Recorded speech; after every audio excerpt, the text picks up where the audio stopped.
Hello, my name is John Griffiths. I'm a lay reader, a lay minister in the Diocese of St Albans, and this is the second of the films I'm making about the use of technical resources as a support to preaching. Now, I'm someone who works in advertising and market research, and so therefore I've been working with business people and using PowerPoint and other presentation systems for over 20 years now. So as far as I'm concerned, it's a normal way to present information and to share findings with people. So I've had to learn how to use presentation software to make impact, and also how to prepare presentations fast.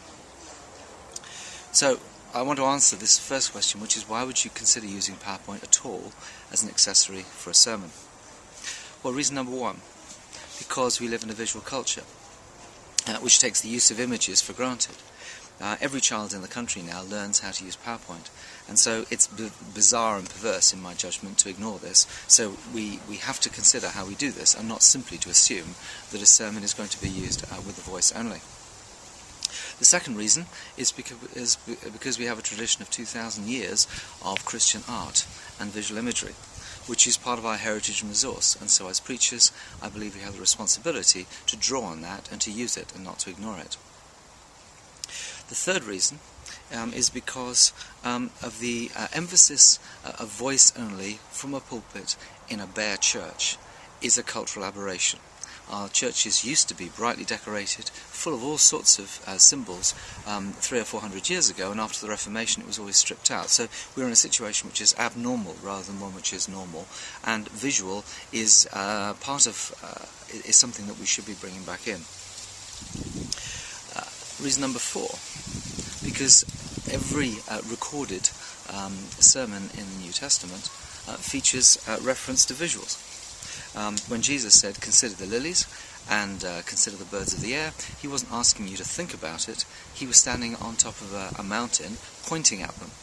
And so that's a reminder again that the tradition of preaching in the Bible uses visuals constantly. Reason number five, because most of us preachers vastly overestimate our abilities to hold a congregation for more than a few minutes. We're not that good. So if we know we're going to lose people, then visuals is one of the best way of keeping their attention. Reason number six, because I'm a beginner. I've only been licensed as a lay minister for the last 2 years, and therefore have been finding my feet as a preacher. So I think of the use of presentation software as a kind of set of training wheels. If the congregation lose me, then their eye goes to the visuals. It's a reminder of what I'm talking about through the image there, or through a word fragment that's there, and back they come, and I've got their attention back again. So I've found that very helpful in the past. If you worry about the congregation being distracted by anything you're showing, then one can always use a clicker. I use a clicker from Kensington, which is used to move slides forward and backward, but it also has the ability, when you click it, another button, to switch off the screen entirely, and that way you've got their attention back again, so you can always do that.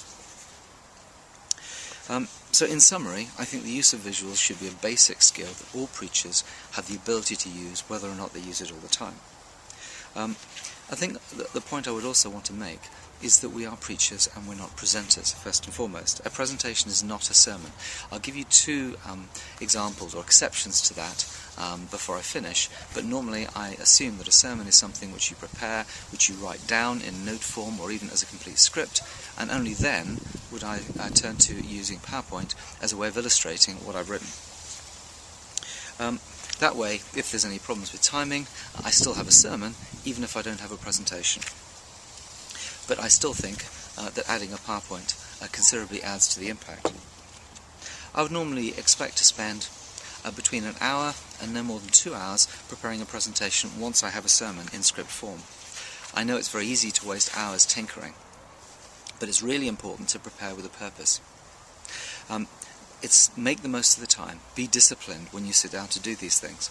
Now I see 3 reasons why time wasting happens, why preparing a presentation becomes a big problem.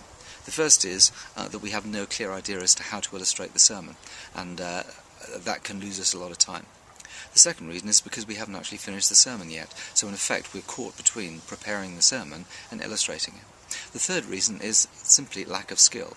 We don't understand how to make presentations quickly and efficiently, and so we can lose a lot of time doing that. And hopefully through these films I'm at least addressing the third of those issues. So in future I want to run a workshop to show how using a finished sermon script in an hour or a little over an hour I can do an entire presentation to back it up, and maybe that's the easiest and most effective way of teaching people how to prepare sermons much quicker, illustrations much quicker.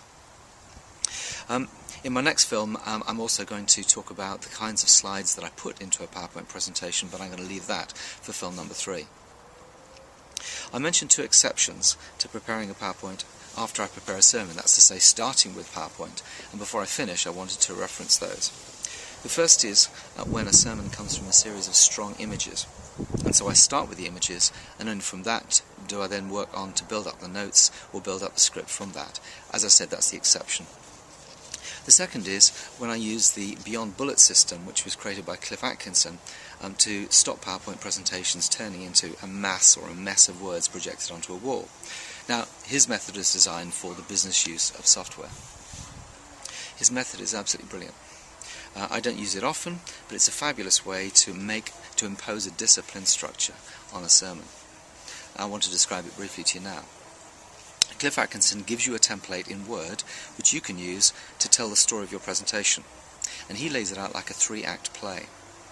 I've got an example here from a sermon or a sermon outline that I delivered in acts, and so you can see how the setup works. The template forces you to write a prologue using the headlines of the main points in your message. That's act number 1, to set out what you're going to say. In act 2, you're allowed to make 3 points, each of which can be backed up with 3 supporting facts, of which each of those facts can have 3 parts to them. That's an awful lot of backup. And then in Act 3, you summarise the main point of what you're saying, having supported your argument before you close. Now, Beyond Bullets does take a bit of getting used to, but its structure forces you to think about the basics of communication. Structure, simplicity, and repetition. Once you've written your outline, it should be no more than a page. You then use a little-known function in Word, which is called send to PowerPoint, which will take the entire contents of your outline and squirt it straight into PowerPoint, and hey presto, your sermon materializes as a series of headlines, complete with empty spaces for you to put in images there if you want to, and if you know anything about PowerPoint, you'll know that there is a note space underneath where you can put in the entire script of your sermon if you want to do that. Now, this is a very valuable way to learn to write sermons, but if you struggle with using this as a format, it's probably because you don't like being as structured as the template forces you to be. But I recommend it. It's worth trying at least once anyway. Here's the URL for you to download the free template, and that will also give you a website which explains more about the method. But I also recommend the book which Cliff Atkinson has written called Beyond Bullets, which you can buy on Amazon. Okay, I think I've covered all the ground I said I was going to in this. I hope I've made it clear why I use presentations as a preacher. But I do want to make it clear that I use presentations for around half the sermons I preach. I don't always use it, and I don't consider it primary to what I do. But I never forget, when I'm doing this kind of work, that I'm a preacher and not a presenter. And that makes a difference to the presentations that I put together working with sermons. But more of that next time. Thank you for listening now. Bye.